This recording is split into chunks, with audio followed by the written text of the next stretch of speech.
오늘 우리에게 주시는 하나님의 말씀은 창세기 49장 29절에서 33절까지 말씀입니다.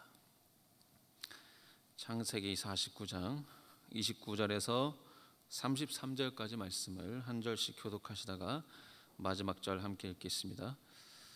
그가 그들에게 명하여 이르되 내가 내 조상들에게로 돌아가리니 나를 햇사람 에브론의 밭에 있는 굴에 우리 선조와 함께 장사하라. 이 굴은 가나안 땅 마므리의 앞 막벨라 밭에 아브라함이 햇사람 에브론에게서 밭과 함께 사서 그의 매장지를 삼았으므로 아브라함과 그의 아내 사라가 거기 장사되었고 이삭과 그의 아내 리브가도 거기 장사되었으며 나도 레아를 그곳에 장사하였노라. 이 밭과 거기 있는 굴은 햇사람에게서 산 것이니라. 함께 읽겠습니다. 야곱이 아들에게 명하기를 마치고 그 발을 침상에 모으고 숨을 거두니 그의 백성에게로 돌아갔더라. 아멘. 우리 다 같이 함께 인사해 보겠습니다. 잘 되고 있습니다. 걱정하지 마세요. 인사해 보겠습니다. 잘 되고 있습니다. 걱정하지 마세요. 오늘도 주 예수 그리스도의 은혜와 평강이 여러분의 가정과 삶의 자리에 충만하게 하시기를 간절히 소원합니다. 오늘 역사적인 경사가 있었죠. 2대1로 승리한 기쁜 소식이 있었는데 그 모든 것들도 뒤로 하고 기도의 자리로 나오셔서 너무나도 감사합니다. 믿음의 사람들은 늘 하나님의 뜻대로 살아가고 싶은 욕구가 있어요. 또 그렇게 배워왔고 그것이 이제 옳은 일이기 때문이죠. 그래서 내 뜻대로 살아가는 것이 아니라 이제 하나님의 뜻을 잘 분별해서 정말 하나님께서 원하시는 대로 살아가고 싶다. 이런 선한 욕망이 우리 모두에게는 조금이라도 다 있습니다. 그렇지만 우리를 향한 이제 하나님의 뜻을 알기란 쉽지는 않죠. 나는 나의 삶을 통해서 하나님께서 어떤 뜻을 계획하셨는지 정확히 알고 있다. 이렇게 하시는 분 혹시 계십니까? 어떤 사람들은 확신할 수도 있겠지만 그렇지 않은 사람들이 더 많을 겁니다. 왜냐하면 하나님께서 확실하게 그 직통 계시로 알려주시지 않기 때문에 그래요. 정확히 알아듣게 말씀해 주시면 누가 모르겠어요. 그러나 하나님께서는 직접 말씀해 주시는 경우가 이제 극히 드뭅니다. 그래서 어떤 면에서는 그 성경에 나오는 사람들이 부럽기까지 합니다. 아브라함의 인생을 한번 생각해 보면요, 아브라함은 하나님께서 분명한 목적과 언약을 준 사람입니다. 그의 자손을 통해서 큰 나라를 이루겠다고 약속을 하셨어요. 곧 아브라함을 향한 하나님의 뜻은 큰 민족을 이루고 구원을 이루는 겁니다. 그렇기 때문에 아브라함은 직접 말씀해 주신 하나님의 그 약속을 믿고 살아가면 되는 거예요. 모세도 이스라엘 백성을 이집트에서 이끌어내는 그런 약속을 하나님께 직접 들었어요. 다윗도 이스라엘의 왕이 될 것을 사무엘 선지자를 통해서 직접 들었어요. 바울도 이방인의 사도로 쓰임 받게 될 것을 예수 그리스도께서 직접 말씀해 주셨어요. 그래서 이런 사람들은 명확히 들은 하나님의 그 뜻을 가지고 그 뜻대로 살아가면 되는 거예요. 그러나 이제 우리 삶을 한번 생각해 보면 어떻습니까? 잘 모르겠어요. 나를 향한 하나님의 뜻이 무엇인지 명확히 잘 모르겠습니다. 저도 잘 모르겠습니다. 목회자로 사는 건 알겠지만, 목회자로서 내가 인생을 살겠구나라는 건 알겠지만, 내가 어떤 하나님의 뜻을 이루어 나가는 삶을 살게 될지 모르겠어요. 그러니까 이게 사람들 헷갈리는 게 직업과 다르거든요. 직업과 하나님의 뜻이 같다고 생각하는 분들이 있는데 직업과는 또 별개예요. 어떤 분들은 소방관으로 살면서도 하나님께서 그 안에서 계획하실 뜻이 있는 거니까, 저도 목회자로 있지만 그냥 목회자로서 다 끝난 게 아니고 나의 삶을 통해서 하나님께서 어떤 것을 계획하시는지 잘 모르겠어요. 그러니까 이게 우리들 다 그런 상황이라 이거예요. 자, 동료들이 이제 신학교에도 많이 있었잖아요. 근데 신학교에도 우리가 동기가 한 300명 정도 있어요. 동기가 300명. 그런데 그 동기 중에서 지금도 목회를 계속해서 하고 있는 분들은 한 200명 정도 되시는 것 같아요. 그러니까 나머지 100여 명 분들은 하나님께서 부르신 것이라 확신하고 왔지만 아닌 거를 깨닫고 다시 다른 일로 돌아가신 분도 있어요. 그러니까 이게 우리가 모든 것을 다 깊이 알고 있을 수가 없다는 거예요. 이처럼 우리는 우리 자신을 향한 하나님의 뜻을 정확히 알지 못하고 살아갈 때가 참 많습니다. 그렇지만 우리는 하나님의 뜻을 정확히 알고 싶습니다. 그래서 약간 막연하게 느껴지기도 합니다. 그렇다면 하나님의 뜻대로 살아가고 싶지만 나를 향한 하나님의 뜻이 명확하지 않아서 막연하게 느껴지는 우리들은 어떻게 반응하면서 살아가야 하는 걸까요? 오늘은 죽음을 앞둔 야곱의 마지막 모습을 통해서 이 물음에 대한 답을 나눠보도록 하겠습니다. 이 시간 하나님의 말씀 안에서 나를 향하신 하나님의 음성을 듣게 되는 시간이 되기를 간절히 소망합니다. 앞서 아브라함과 모세, 다윗, 바울 등은 하나님의 뜻을 명확히 알고 살아갔다고 말씀드렸죠. 그런데 여기에 낄 법하면서도 못 낀 사람이 있어요. 그 인물이 바로 오늘 말씀의 주인공 야곱입니다. 야곱은 하나님의 뜻을 명확하게 알고 살아갔던 인물이 아니었어요. 마치 우리들의 모습처럼 비슷해요. 아니 목사님, 야곱은 하나님의 뜻을 이미 알고 있었거든요. 창세기 말씀 보면 하나님께서 분명히 말씀하셨잖아요. 이렇게 생각할 수도 있죠. 맞습니다. 야곱은 자신을 향한 구체적인 하나님의 뜻을 분명히 알고 있었습니다. 창세기 28장 35장에 보면 나와요. 그러나 야곱은 어떻게 누구를 통해서 하나님의 약속이 이루어지게 되는지는 알지 못했어요. 그러니까 무언가 구체적이지 않은 상태입니다. 예를 들어서 아브라함은 이삭을 통해서 하나님께서 언약을 이루실 것을 말씀해 주셨어요. 아주 명확하게 말씀해 주셨어요. 이삭도 리브가를 통해서 야곱이 언약의 아들임을 알게 되었습니다. 그러나 야곱에게는 12명의 아들 중 누구를 통해서 하나님의 언약을 이루실지 알려주시지 않았어요. 그래서 야곱도 정확히 알지 못하는 겁니다. 우리들과 비슷해요. 누군가를 통해서 하나님의 언약이 이루어질지 정확히 몰라요. 그러다 보니까 야곱의 삶은 자신의 생각과 감정에 충실했습니다. 자신의 마음을 기준 삼아서 삶을 살았어요. 그래서 형 에서를 속여서 장자권을 빼앗았고요. 아버지의 축복도 형 대신 가로채 갔습니다.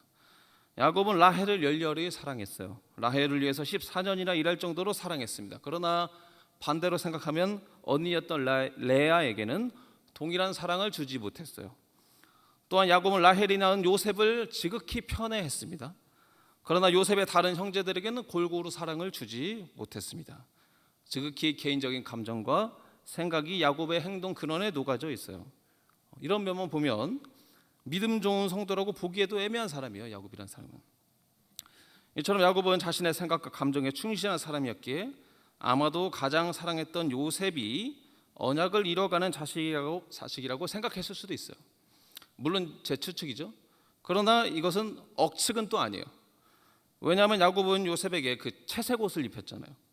그런데 이 채색 옷은 그 특별한 지위나 후계자적 상징으로 이해되기도 하거든요.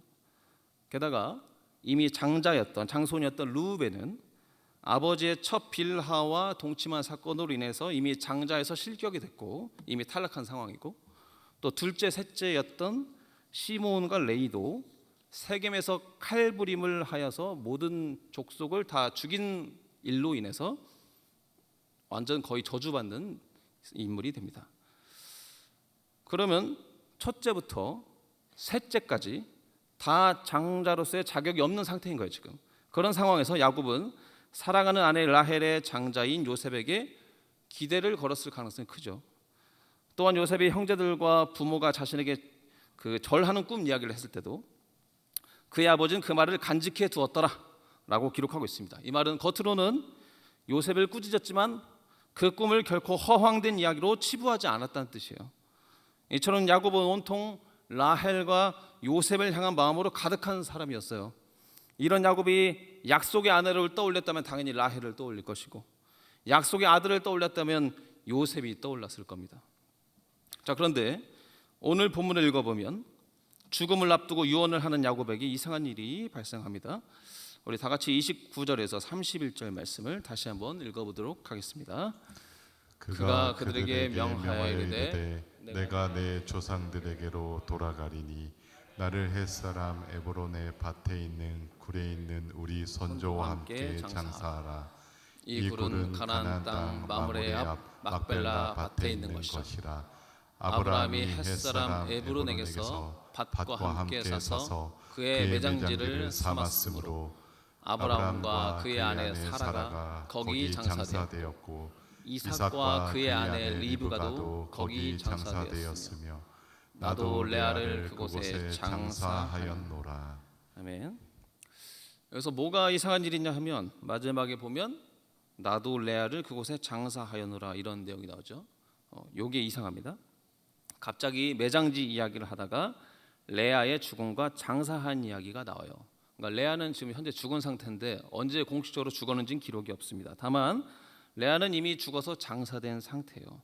그런데 여기서 주목할 점은 야곱이 레아를 조상들이 장사된 그 막벨라 굴에 장사했다는 점입니다. 게다가 죽음을 앞둔 야곱이 레아와 같이 묻히겠다고 선포하고 있어요. 유언을 하고 있어요. 이거 놀라운 일이 아닐 수 없죠. 야곱은 평생 라헬을 사랑했어요. 어쩌면 레아는 평생 남편에게 제대로 사랑받지 못했던 한많은 여인이었을지도 몰라요. 그런데 야곱은 레아가 죽었을 때 조상들이 묻혀있던 막벨라 굴에 장사를 지냈습니다. 그리고 본인도 이제 곧 죽음이 다가오고 있으니까 그곳에 묻어달라고 유언을 합니다. 이 말은 아브람과 사라, 이삭과 리브가로 이어지는 이 언약의 주인공을 라헬이 아니라 레아로 선언한 것과 같아요. 야곱과 레아, 이 말 자체가 어색하잖아요. 야곱과 라헬이 더 어울리잖아요. 그런데 그렇게 사랑했던 라헬이 아니라 레아와 같이 묻히겠다라고 말하고 있어요. 이해가 되지 않는 부분입니다. 이것은 야곱의 삶에 큰 변화가 일어났다는 것을 알게 합니다. 야곱이 생각이 바뀐 근원에는 큰 시련이 있었던 것 같아요. 그 큰 변화 시련에는 첫 번째는 라헬의 죽음이었고 둘째는 요셉의 실종 사건이었어요. 야곱의 삶은 라헬과 요셉에게 모든 사랑을 베풀어주는 것이었는데 근데 그 상태에서 라헬이 죽은 거예요. 베들레헴으로 가던 그 길 위에서 베냐민을 낳다가 라헬이 죽었어요. 슬퍼하면서 길가에 묻어졌습니다. 묘비를 세워줬어요. 그런데 그 뒤에 또 이어서 그토록 사랑했던 아들 요셉도 실종이 됩니다. 형들이 팔아넘겼잖아요. 그래서 야곱은 죽었다고 생각했어요. 그렇게 극진히 살아가던 두 존재 라헬과 요셉이 한순간 사라졌어요. 그리고 그 이후에 야곱은 큰 변화를 겪게 됩니다. 슬픔에 쩔어서 살았지만 야곱은 그제야 새로운 인식이 생겨요.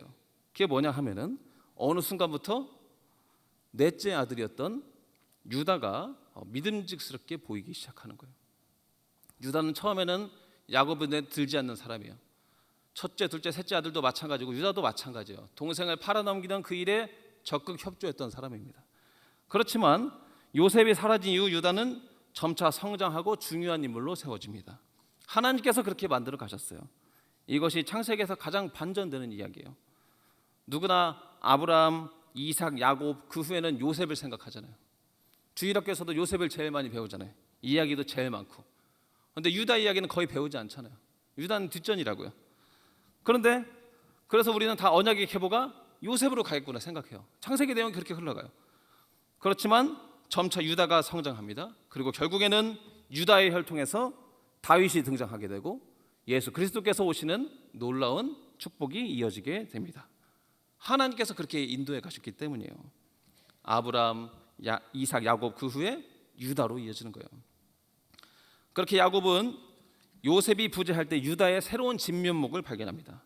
하나님께서 그렇게 인도해 가신 역사를 깨닫게 됩니다. 그래서 결국에는 유다의 어머니였던 레아와 함께 막벨라굴에 묻히는 결론에 이릅니다. 일평생 사랑했던 라헬이 아니라 레아와 같이 묻힙니다. 레아를 통해서 레아의 자손을 통해서 하나님은 언약을 이루어 가셨기 때문이에요. 근데 제가 이렇게 길게 설명했던 이유는 뭐냐? 이 말은 야곱 역시도 자신이 레아와 함께 묻히게 될지 유다가 엄청난 언약의 아들로 성장하게 될지 모르고 살았다는 뜻이에요. 시간이 지나면서 환경이 변하면서 야곱은 깨달아간 겁니다. 하나님의 인도하심을 깨닫게 된 거예요. 처음부터 알았던 게 아니에요. 이처럼 야곱의 인생은 하나님의 뜻을 완전히 알고 살아갔던 삶이 아니라 살아가면서 하나님의 인도하신 길을 뒤늦게 이해하게 된 인생이었습니다. 위대한 믿음의 조상이라고 해서 자신을 향한 하나님의 뜻을 다 알고 살아갔던 것이 아니라는 사실입니다. 설교 처음에 제가 언급했던 것처럼 우리 역시도 현재를 살아가면서 우리를 향하신 하나님의 뜻을 다 알지 못하는 경우가 많죠. 그러나 그럼에도 걱정하지 말아야 할 것은 설령 우리를 향하시는 하나님의 뜻을 다 알지 못한다 할지라도 하나님께서는 당신의 뜻을 알 수 있도록 우리를 친히 인도해 가실 것이라는 사실입니다. 마치 하나님의 뜻은 처음부터 완벽하게 보이는 것이 아니라 순종하며 걸어가는 길 속에서 점차 드러나게 하시는 것과 같습니다. 그렇게 믿음의 사람들은 하나님의 뜻을 다 알지 못해도 믿음으로 신실하게 걸어가는 그 걸음이 가장 중요한 걸음임을 우리가 꼭 기억해야 한다는 것을 잊지 마시기 바랍니다. 하루하루 믿음으로 살아가는 그 작은 걸음에 결국에는 하나님의 시간에 온전히 뜻을 알게 되는 열쇠가 되는 줄 믿습니다. 그런 이곳에서 예배하는 우리 모두도 신실한 믿음의 길을 걸으며 하나님께서 인도해 가신 역사를 경험하게 되기를 간절히 소망합니다. 제가 신방하면서 종종 들려드리는 이야기인데요. 이게 쉽게 설명해 드리자면 이런 거예요. 우리는 신앙생활하면서 하나님의 뜻대로 살아간다고 하면 가장 먼저 무엇을 떠오르죠? 하나님의 음성을 듣고 그 말씀 따라 행하는 것을 생각한다고요. 마치 다윗이 늘 하나님의 음성을 듣고 순종하며 살았던 것처럼 말이죠. 매복할까요? 기습할까요? 다 물어보잖아요. 그때마다 응답하시잖아요. 그리고 이 믿음은 너무나 귀하고 소중한 믿음이에요. 정말 귀중해요. 기독교 역사에서 전통에서 버릴 수 없습니다. 그러나 신앙생활하면서 이 방식만 고집하는 건 성경적이지 않아요. 무조건 하나님의 음성을 듣고 행해야 한다. 성경은 이런 방식만 가르쳐주지 않습니다. 또 다른 방식은 바로 방금 말씀처럼 모든 것을 알지 못한 채 믿음으로 걸어가는 방식도 하나님의 방식이에요. 아브라함도 보여줄 땅으로 가라라고 음성을 들었지만 구체적으로 어디 땅으로 가는지를 몰랐어요. 에스더도 죽으면 죽으리라 하고 왕 앞에 나갔지만 확실한 결과를 듣고 간 게 아니에요. 네가 죽지 않을 거야, 승리할 거야 듣고 간 게 아니에요. 바울도 선교 여행을 할 때 막히는 지역을 만날 때마다 하나님께서 어디로 가라고 바로바로 지시해 준 게 아니고 여기 막히면 이쪽으로 갔다가 이쪽으로 갔다가 나중에 하나님께서 말씀해 주셔서 이동했다가 이런 식이었어요. 그러니까 자기가 마음대로 걸어가는 그 인생을 말하는 것이 아니고 이들은 하나님을 신뢰하면서 믿음의 걸음을 내디디는 것입니다. 그리고 그 걸음을 하나님께서 하나님의 뜻대로 인도해 주시고 수정해 주십니다. 이것이 하나님의 뜻대로 살아가는 또 다른 방식이에요. 그래서 시편에서는 이렇게 고백하거든요. 우리 시편 말씀 119편 말씀 함께 읽어보도록 하겠습니다.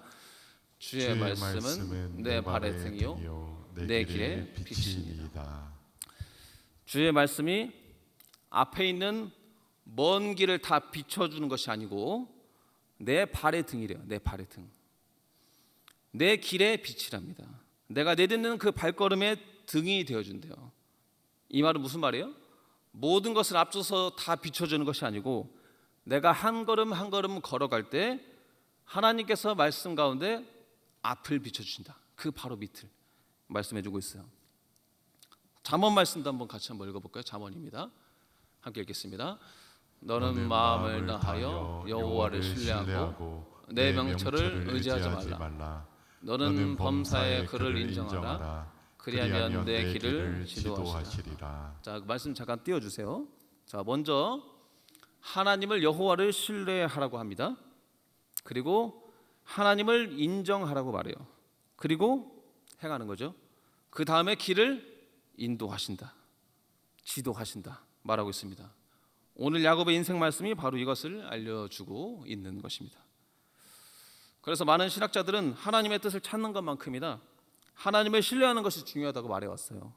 예를 들어서 종교개혁가 마르틴 루터는 믿음 안에서 자유롭게 행동하라고 가르쳤었고, 장 칼뱅도 하나님은 모든 것을 다 미리 알려주시기보다 섭리 가운데 인도하신다라고 보았어요. 그리고 우리가 잘 알고 있는 어거스틴도 아주 유명한 말을 남겼는데 핍 함정 넘겨주시면 어거스틴이 했던 말 한번 올려주세요. 자, 맨 위에 건 라틴어인데 라틴어는 일단 넘어가고요. 그 밑에 영어로 한번 읽어볼까? Love and do what you will. 해석하면 사랑하라, 그리고 내가 원하는 것을 하라. 제가 한 말이 아니고 어거스틴이 한 말이. 어거스틴이. 이 말은 하나님을 사랑한다면, 우리 주 창조주 하나님을 지극히 사랑한다면 너무 고민하지 말고 해라, 이런 의미예요. 하나님을 사랑하는 사람이 악한 일을 행하거나 생각할 수 없기에 그럼 하나님을 신뢰하면서 행하라는 거예요. 이것저것 고민하면서 주님 나에게 다 말씀해 주세요. 막 거기에 빠져가지고 말씀해 주지 않는 시간에도 계속해서 그렇게 하라는 게 아니고 하나님을 사랑하고 순종하려는 마음으로 선택한다면 하나님께서 그 길을 인도하신다라고 말해주고 있는 겁니다. 그래서 그 장신대 그 모 교수님도 이런 말을 한 적이 있어요. 학생들이 고민을 많이 하거든요. 유학을 갈지 말지 엄청 고민한다고요. 근데 어떤 사람들은 유학을 갈지 말지 고민하고 어떤 게 하나님 뜻인지 막 확실히 말해달라고 기도하고 매달릴 때도 있어요. 그런데 응답이 없는 경우도 있잖아요. 그럴 때 정말 순수하게 유학에 대한 열망이 있다면 비행기 표를 끊어라 이렇게 말해요. 그리고 독일로, 미국으로 날아가라.